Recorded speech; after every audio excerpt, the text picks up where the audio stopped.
How does magic work? Magic is an agreement between the shaitan on one side and the magician on the other. The magician agrees to do certain things for the shaitan, and then of course the shaitan agrees in return to do certain things for the magician. So let's start by looking at the cave. This one is fine. This one's not going to upset anybody, inshallah. There's nothing in here that's going to be particularly horrible. And as I said, I'm going to try and avoid the worst of them, because I did have people fainting in previous lectures. Okay, so you see this person has made a circle and they've created an altar at the front. The altar has magical symbols in it and symbolism. Each single symbol has a purpose. Each color of each candle has a purpose. You can see in there is a little shrine at the front with a triangle, and the use of the circle and the triangle is going to come later on. You'll see that very clearly. Each of those candles has a purpose and a reason, and what this person would be commanded to do would be to sit inside of the circle for a prolonged period of time in a cave. And this is just showing you the cave in which the person would be sitting. They're going to a place known for the possession of the jinn, known to be isolated. They're sitting inside of that cave, and then they are going to be sitting for such a prolonged period of time, lighting the candles and beginning to mention the name of the shaitan, call upon the shaitan and invite the shaitan to come to their presence. And they would usually be asked to relieve themselves in the same circle that they sit in, and to sit in their own filth. But that's the lightest one. I thought I'd test your stomach first of all. That's the lightest one. Now let's go and have a look at what magicians do with the Quran. This is a public sewer. It's full of, waste and excrement. And they're trying to fish out something from the public sewer. And we're going to keep going. And the Shaykh, he climbs down into it, and this is what they pulled out of the public sewer.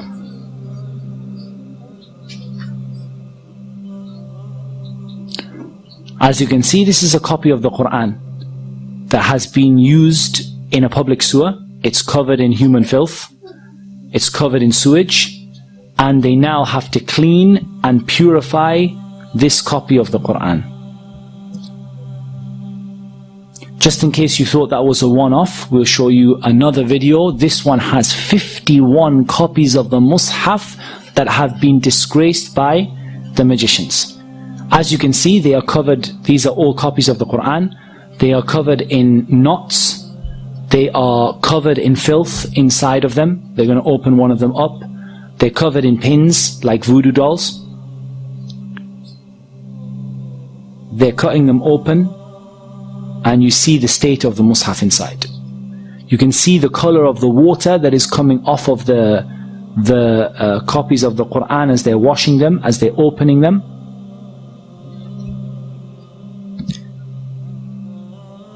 And they're washing them with rose water, and they're washing them with perfume in order to remove the excrement that was on them. And they were found in a toilet, in a public sewer. 51 copies of the Mus'haf. And you can see inside the state that these masahif have been put in, and inside there are metal nails bent over. These are part of the magic, and you can see how covered these masahif are in dirt and in uncleanliness. Right, what you can see here is a copy of the Quran, and you can see a circular, I don't know what to call it, a device, and you can see what the Quran is smeared with. The story of this is actually much, much worse. Whatever you can imagine, the story is worse. There was a maid who wanted to perform magic upon the family that she was with. She took a copy of the Quran, she placed it into this tube, and she placed it where she placed it when she was on her monthly cycle, and she covered the Quran in menstrual blood. This is what magicians do. Here we're going to see another magician. And this magician is going to show how he's been caught. And part of them being caught is they ask them to show what it was that they were doing without letting them make shirk. They don't let them call upon the shaitan, but they just let them show the idea of what they were doing in order to expose them in front of the people. So the first thing you see is that this man is wearing red from head to toe. He's wearing red from head to toe because the Prophet ﷺ forbade a man from wearing red from head to toe. He lights his incense that is done deliberately to bring the shaitan. It's a kind of incense that's well associated with the shaitan, and he begins to perfume a whip and he starts to whip himself. This might remind you of some people.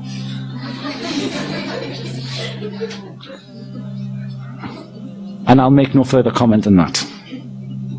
Now, what you can see there is curtains on the wall that again he has disobeyed the Prophet ﷺ by placing curtains all over the wall. And what you see here is blood stains on the curtains. Now, what he would do is he would sacrifice a rooster. The rooster that's associated with the calling of the people to the Fajr prayer. They would sacrifice a rooster to other than Allah. To sacrifice a rooster to the shaitan and then allow it to flap around the room, spreading the blood all over the walls. And then you would see what this person would do. They have some more little tools that they use. They would then lie in a position of humility and a position of lowliness. And you're going to see. And they would stay in that position calling upon the shaitan. Calling upon the shaitan to appear before them, calling upon the shaitan to help them, calling upon the shaitan to aid them and to support them. And what they do is they make a contract between themselves and between the shaitan. And this contract is then placed in a number of places. And I'm going to show you some examples. This here is a bird that was confiscated from the house of a magician.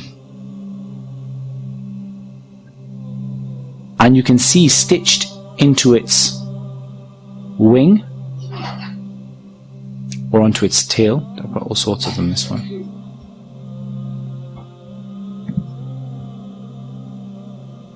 That stitched onto its wing, you have either a written piece of paper with the magic written on it, or you have various strings and threads that have been blown, the magic has been blown over them.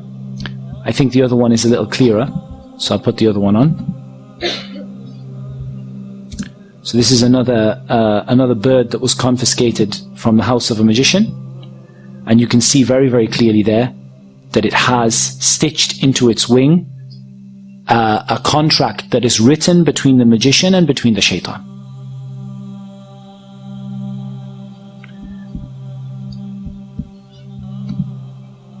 You also have an example of they're burying the magic in the graves.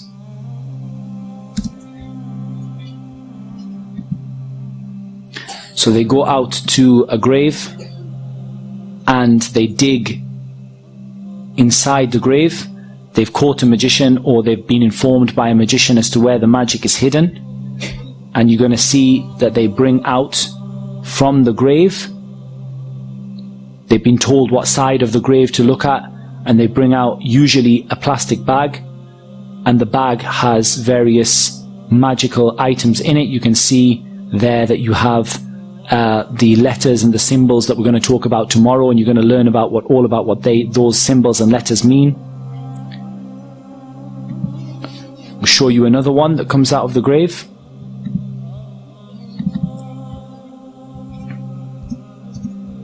This is right in the base of the grave, in the middle of the night. They call them out because they've heard that there's some magic buried there, and they keep on digging and digging.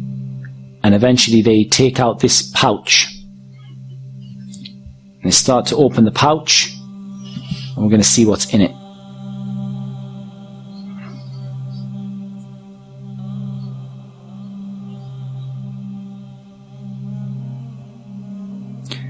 That looks like somebody's vest.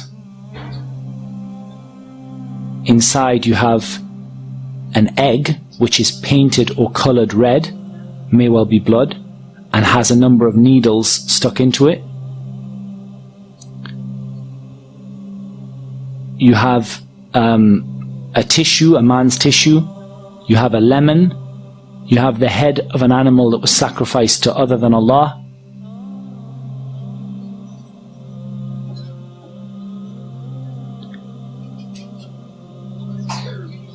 And it's not uncommon for them to put inside of the head of the animal some magic. And you have these writings, you have all sorts, it's covered in blood.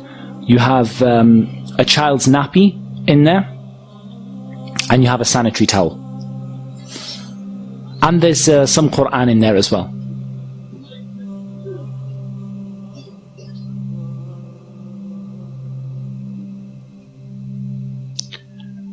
And we're going to count the number of pins. You can see in there that there are 7 pins.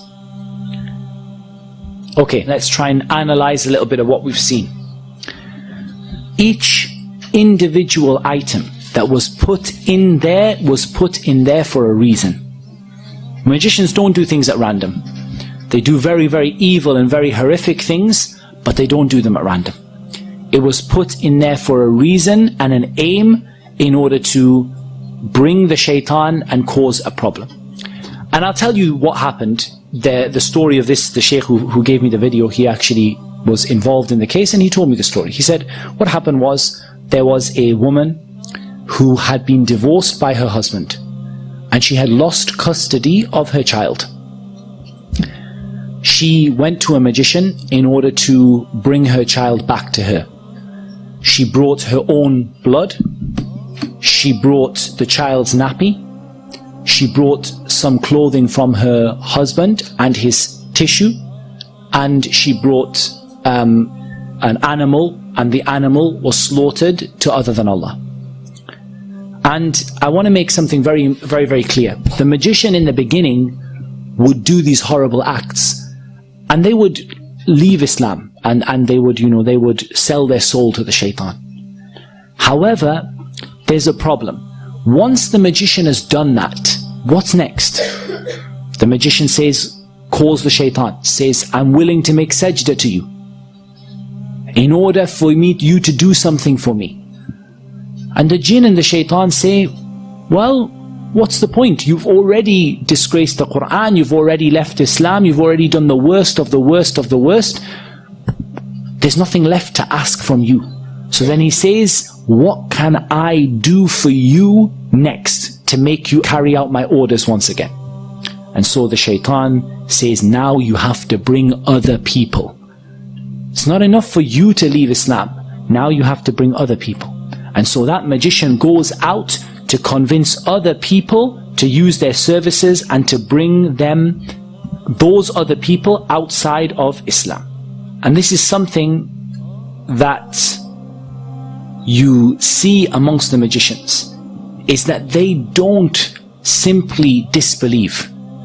They disbelieve and they become a da'iyah, a caller to get people to leave Islam. And so that woman was asked to bring an animal, knowing that animal would be sacrificed to other than Allah. In the beginning, don't think that this magician sat there with horns, and sat there saying, I'm an evil magician. In the beginning, the magician enticed her, look, I can solve your problem, I'm a healer. But when it comes to the crunch, you're going to have to bring me an animal to be sacrificed. She knows and he knows that animal is going to be sacrificed to other than Allah. When he asks her to bring a sanitary towel, he asks her to bring a nappy, she knows what's going to be done with it.